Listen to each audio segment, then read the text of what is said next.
There are moments when you feel the weight of your life pressing against your chest, and you wonder why this existence feels heavier than others seem to carry. Perhaps you have heard those words before, whispered in spiritual circles, or written in books that promise understanding. Your soul chose this life. And maybe those words landed like stones in water, sinking into anger or disbelief. Because how could anyone choose this kind of suffering? This reaction, this visceral rejection, reveals something profound about the fragmentation between the conscious self you navigate daily and the deeper self that Jung understood as the organizing center of the psyche. When we have survived by constructing our identity around victimhood, when that narrative becomes the last fortress protecting us from complete dissolution, any suggestion of choice feels like betrayal. It threatens the very foundation we have built to make sense of our pain. Yet this defensive response itself points toward a truth we are not yet ready to see, that somewhere beneath the layers of hurt and protective armor, there exists a knowing we have buried for our own survival. What we will explore together goes beyond platitudes about spiritual growth or empty reassurances that everything happens for a reason. We will walk through the psychological landscape where suffering becomes language, where wounds carved into our earliest consciousness shape the architecture of our entire existence. And we will discover why certain souls seem to magnetize difficulties that others somehow avoid, not because they are cursed, but because there exists a purpose in the psyche that transcends our everyday understanding of choice and will. You carry within you a story that began before memory, before language could name what you felt. In those formative years, when your nervous system was still learning what safety meant, certain experiences imprinted themselves onto your developing consciousness with such force that they became foundational truths. A child who experiences abandonment does not think to herself that her caregiver is struggling with their own unmetabolized pain. She concludes something far more devastating and immediate. I am not worthy of love. I am the problem. This becomes not just a belief, but the central organizing principle around which her entire identity constellates. Jung recognized this phenomenon as the formation of complexes, autonomous psychological structures that develop their own gravitational pull within the psyche.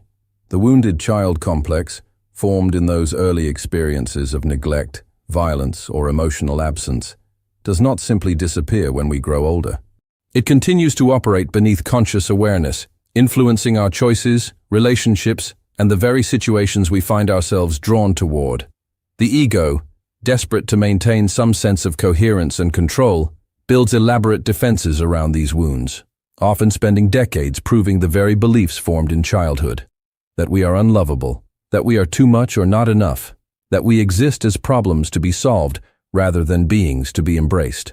What many spiritual teachings fail to acknowledge is the brutal distinction between fate and calling, between what is imposed upon us and what emerges from a deeper intelligence within.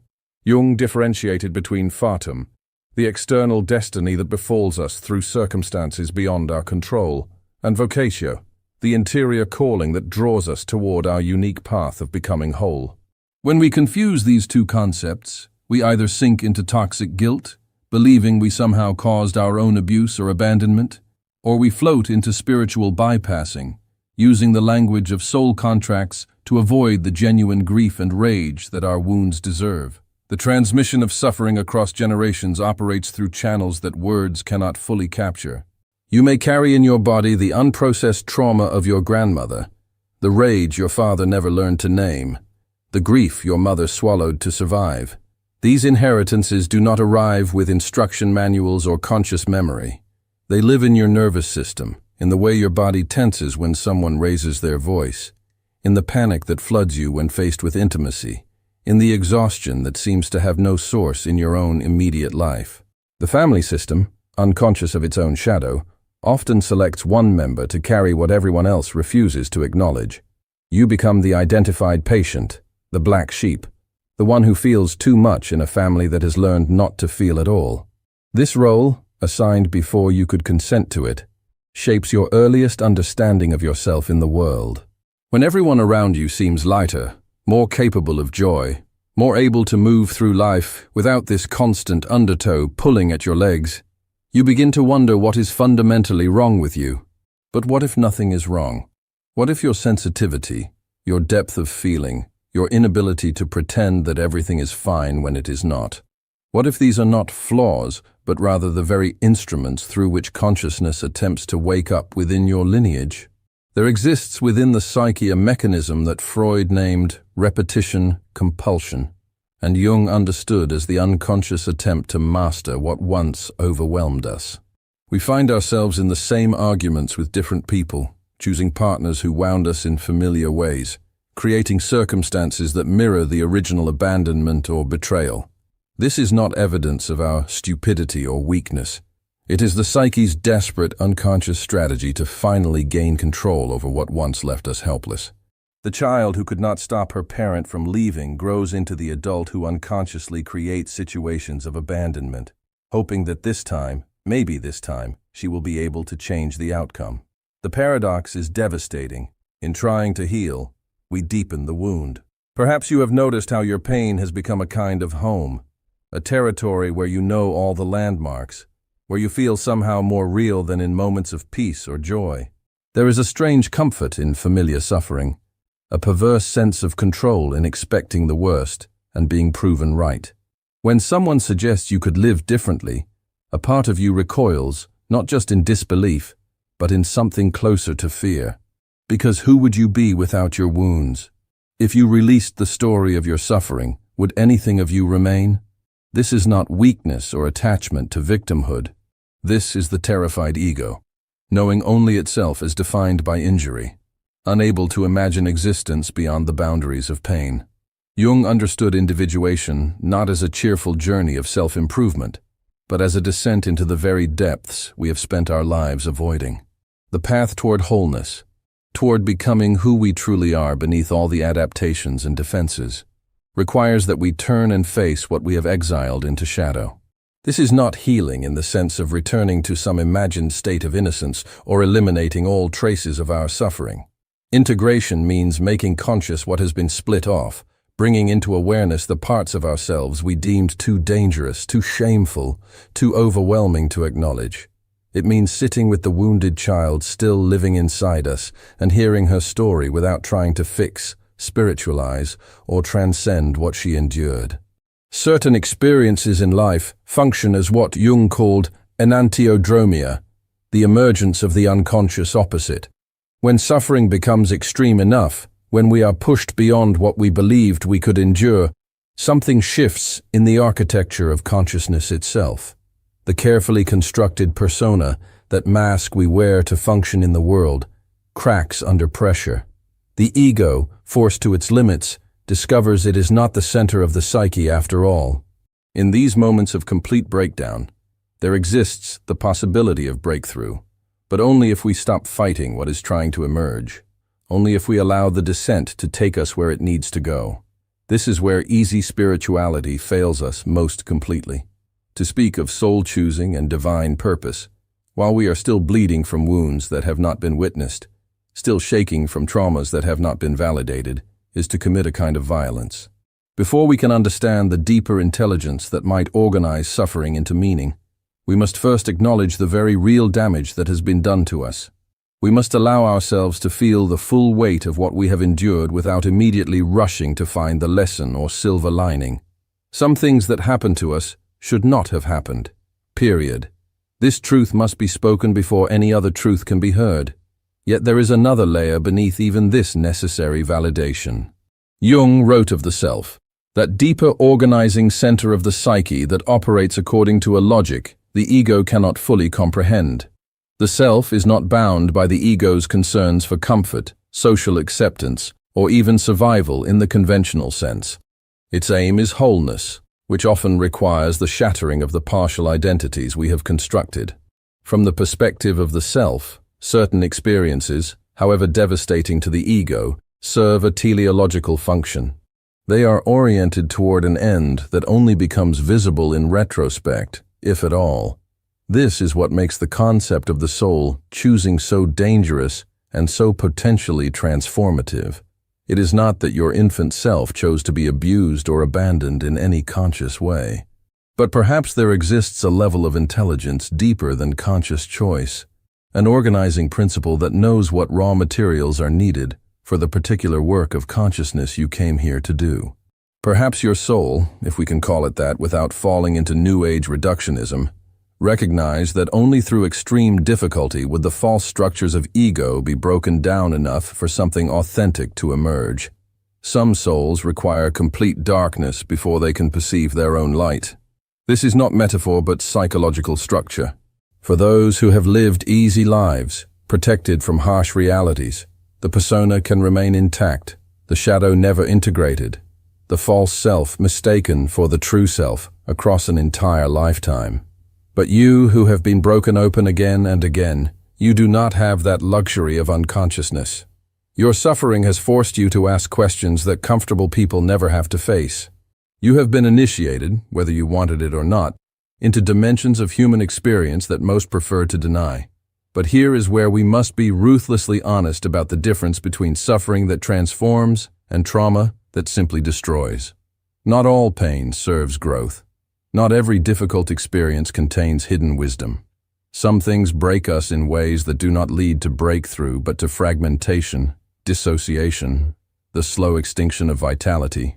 The spiritual teacher who tells you that you chose your abuse, your rape, your childhood of terror, without acknowledging the profound violation of your boundaries, your innocence, your fundamental right to safety, is not teaching wisdom. They are perpetuating harm under the guise of enlightenment.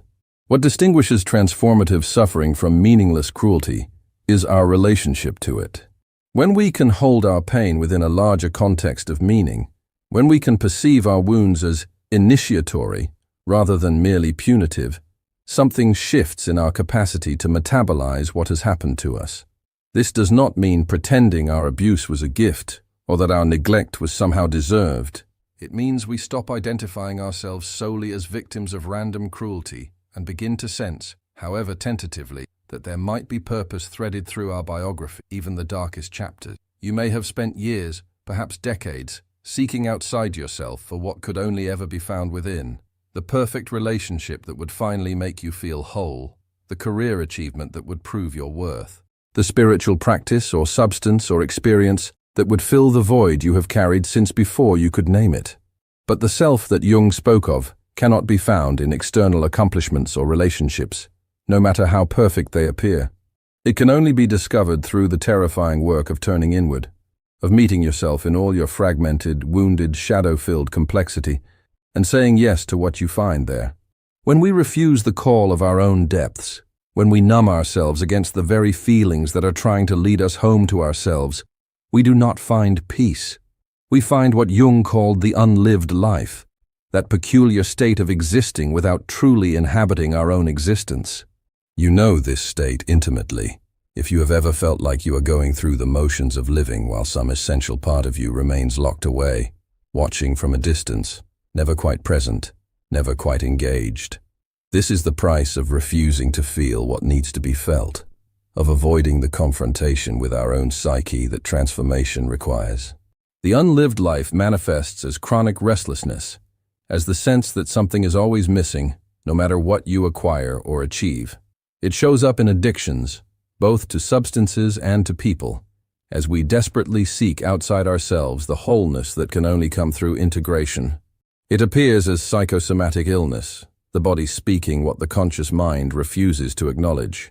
And if ignored long enough, it becomes a kind of death in life, a progressive loss of vitality, curiosity, and genuine feeling. The soul that is not listened to does not simply go silent. It begins to withdraw its energy from our daily existence, leaving us hollow, automatic, defended against the very aliveness we claim to want. Perhaps you recognize yourself in this description. Perhaps you have spent so long armored against your own vulnerability that you have forgotten what it feels like to be genuinely touched by life. The tragedy is not that you have been wounded.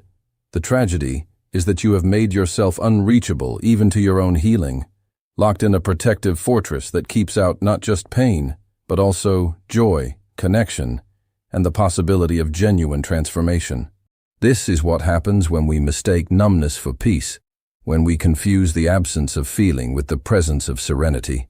There comes a moment, if we are fortunate, when something cracks in our defenses, a loss so profound it cannot be denied, a relationship that mirrors back to us exactly what we have been avoiding in ourselves, a breakdown that strips away all the strategies we have used to avoid feeling the original pain. In these moments, we are given a choice that is not really a choice at all. We can continue running, continue numbing, continue performing a life we do not actually inhabit, or we can turn and finally face what we have been fleeing. We can meet the wounded child still living within us, still waiting to be seen, and we can hear her story without trying to fix, spiritualize, or transcend it.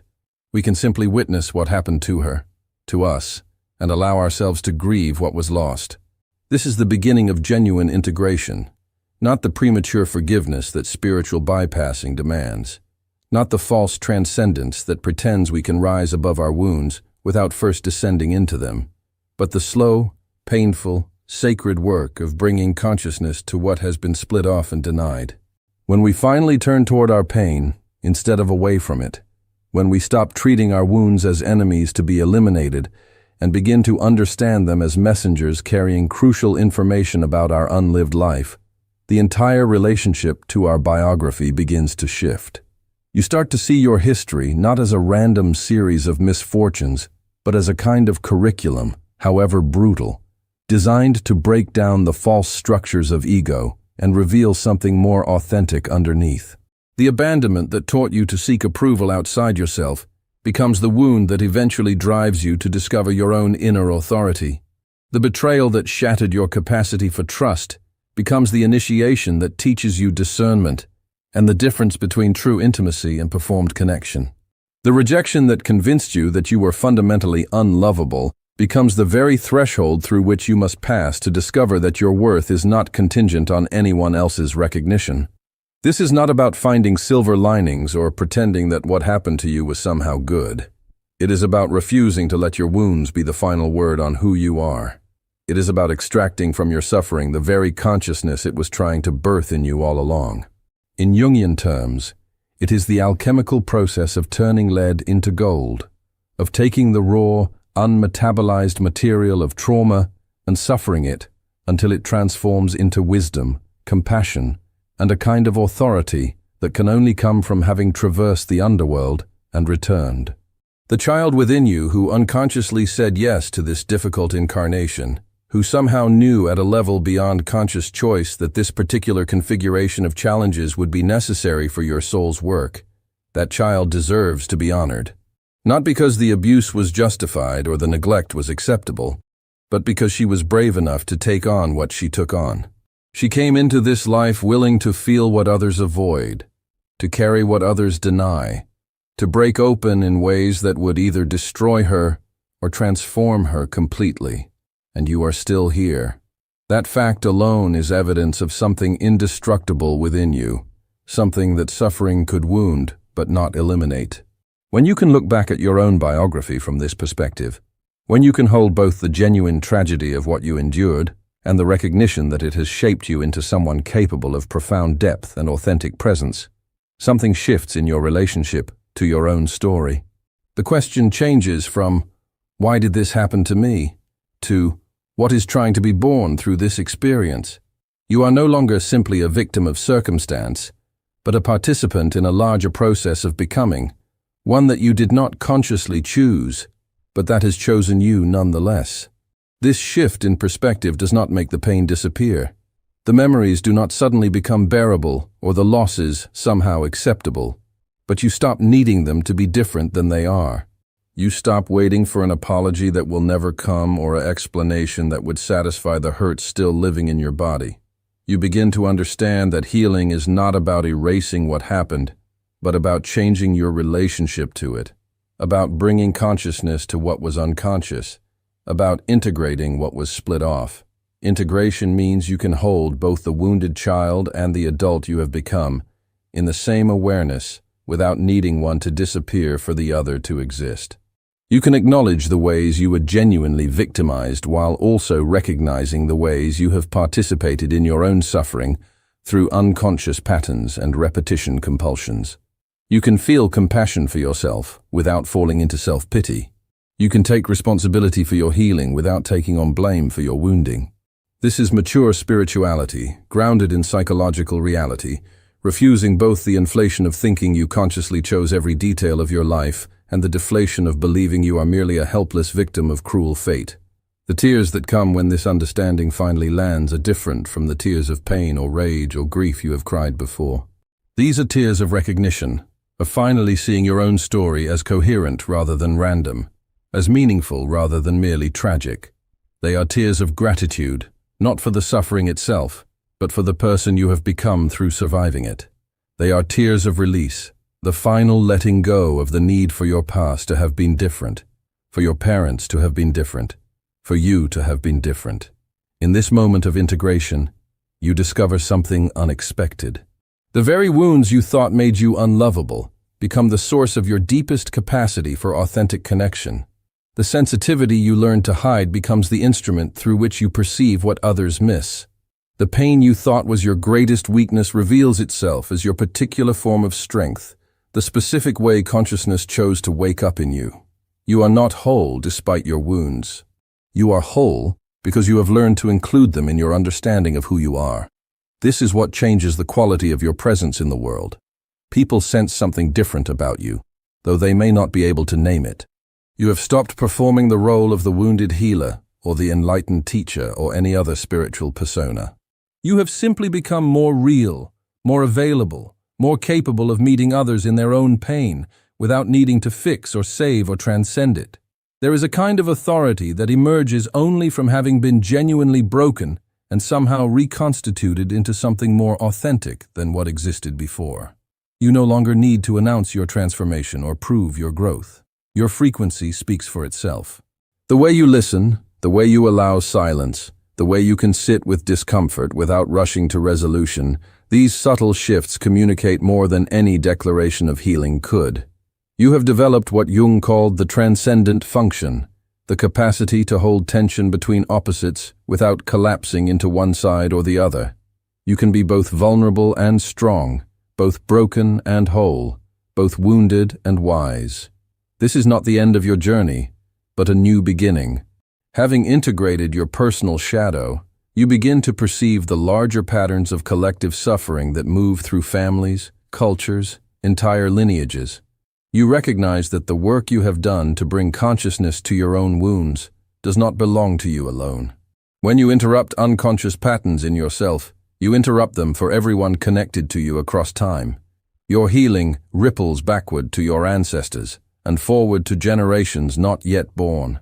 You understand now why certain souls take on more difficult lives, not because they deserve punishment or because the universe is cruel, but because the work of consciousness requires pioneers willing to feel what has been denied, to bring light to what has remained in shadow, to transform through their own suffering the very patterns that have caused suffering across generations. This is not a comfortable truth. It does not remove the genuine injustice of what you endured or make your pain suddenly noble, but it offers a framework for understanding why your life has felt so much heavier than others, why you could never simply coast through existence the way some people seem to do. Your soul, that deeper organizing principle Jung called the self, recognized the work that needed to be done and accepted the cost. Not in a masochistic way, not because suffering is inherently good, but because consciousness evolution requires that someone be willing to descend into the depths, to feel the unfelt, to speak the unspoken, to metabolize what previous generations could not bear to touch. You are that someone, not because you are special or chosen in some ego-inflating sense, but because the particular configuration of your psyche, your lineage, your sensitivities, made you capable of this specific work.